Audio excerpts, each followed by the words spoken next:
बहुत समय पहले हरिपुर नाम का एक गांव था। गांव हरा भरा था।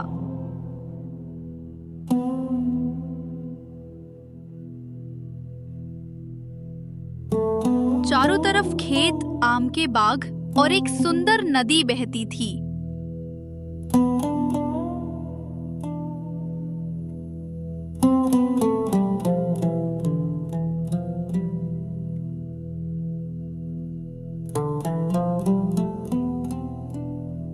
गांव के बच्चे हर रोज इस नदी पर नहाने और तैरने जाते थे। गांव से थोड़ी दूर घना जंगल था। उसी जंगल में एक साधु रहते थे। उनका नाम था साधु विश्वामित्र। वे न केवल ज्ञानी थे, बल्कि प्रकृति और नदी की शक्ति को गहराई से समझते थे।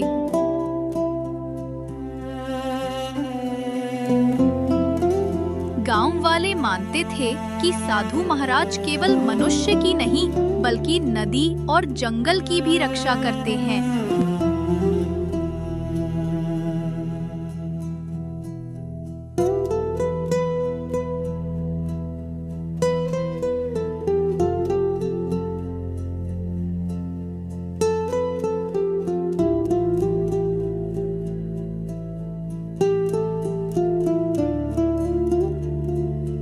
सुबह का समय, गांव के बच्चे दौड़ते भागते नदी किनारे। कोई मिट्टी का छोटा सा नाव बनाकर बहा देता, कोई पानी में गोता लगाकर मोती जैसा पत्थर ढूंढता।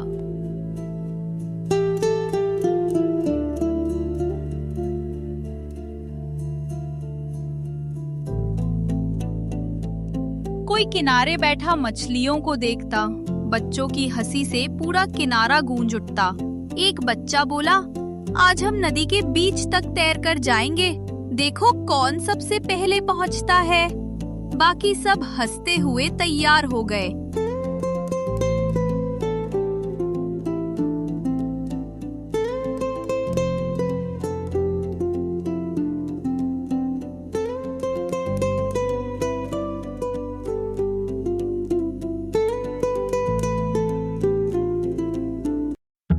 जंगल में साधु विश्वामित्र अपनी छोटी सी कुटिया में बैठे थे।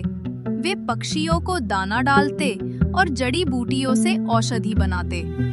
उनकी कुटिया से नदी साफ दिखाई देती थी।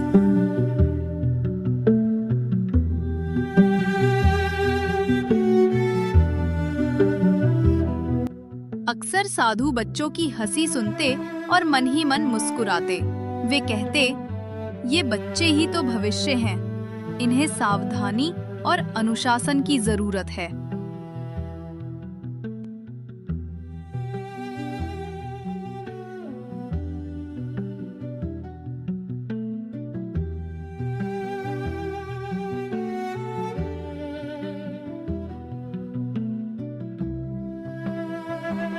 एक दिन अचानक पहाड़ों पर बादल फटने से नदी का पानी उफान पर आ गया।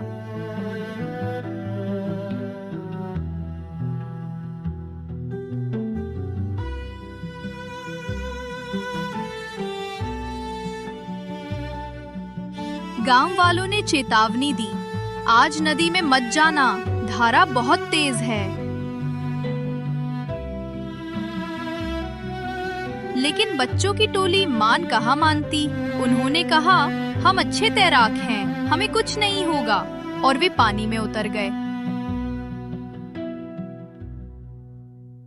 धीरे धीरे धारा उन्हें बहाकर बीच में ले गई।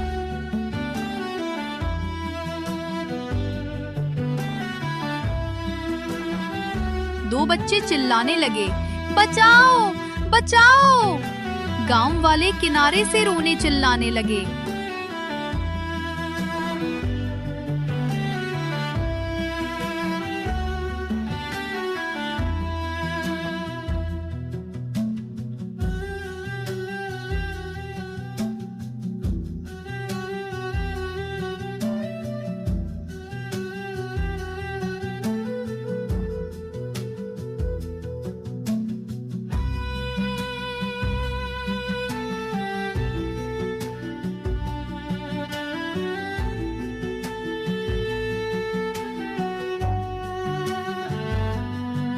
साधु विश्वामित्र तुरंत वहां पहुंचे।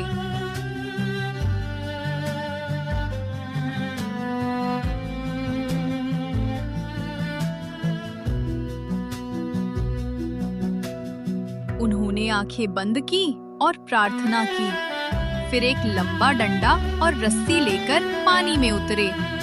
धारा बहुत तेज थी, लेकिन साधु ने पूरी शक्ति लगाई। उन्होंने बच्चों को पकड़कर रस्सी से खींचा और सुरक्षित बाहर निकाल लिया। गांव वाले अवाक रह गए। ये तो असंभव था। साधु महाराज ने बच्चों को मृत्यु से खींच लिया।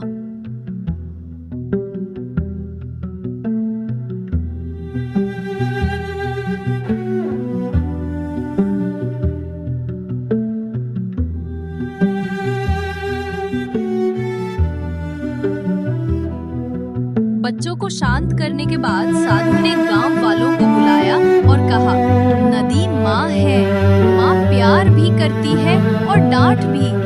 यदि उसका सम्मान न करोगे तो वो गुस्सा दिखाएगी।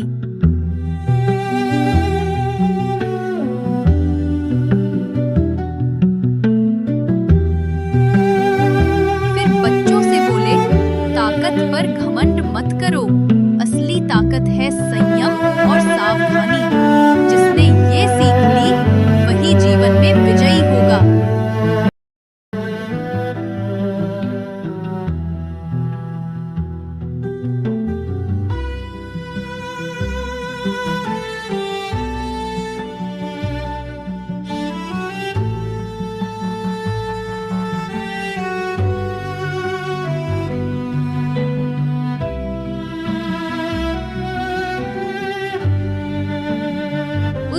के बाद बच्चे नदी में उतरने से पहले साधु की बताई हुई प्रार्थना बोलते। गांव वाले बच्चों को तैराकी सिखाने के लिए बारी बारी से नदी पर पहरा देते। धीरे धीरे गांव में अनुशासन और एकता बढ़ी।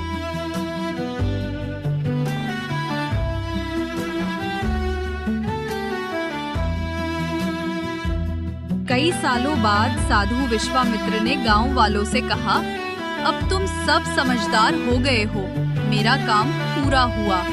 गांव वाले रो पड़े और बोले, आप हमें छोड़कर मत जाइए। साधु मुस्कुराए और बोले, मैं जा रहा हूँ, लेकिन मेरी सीख हमेशा नदी की धारा की तरह तुम्हारे दिलों में बहती रहेगी। इतना कहकर साधु जंगल की ओर चले गए।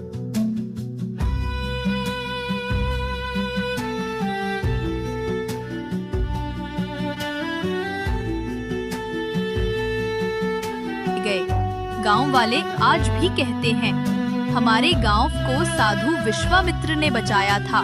अगर वे ना होते तो हम सब नदी के गुस्से को कभी ना समझ पाते।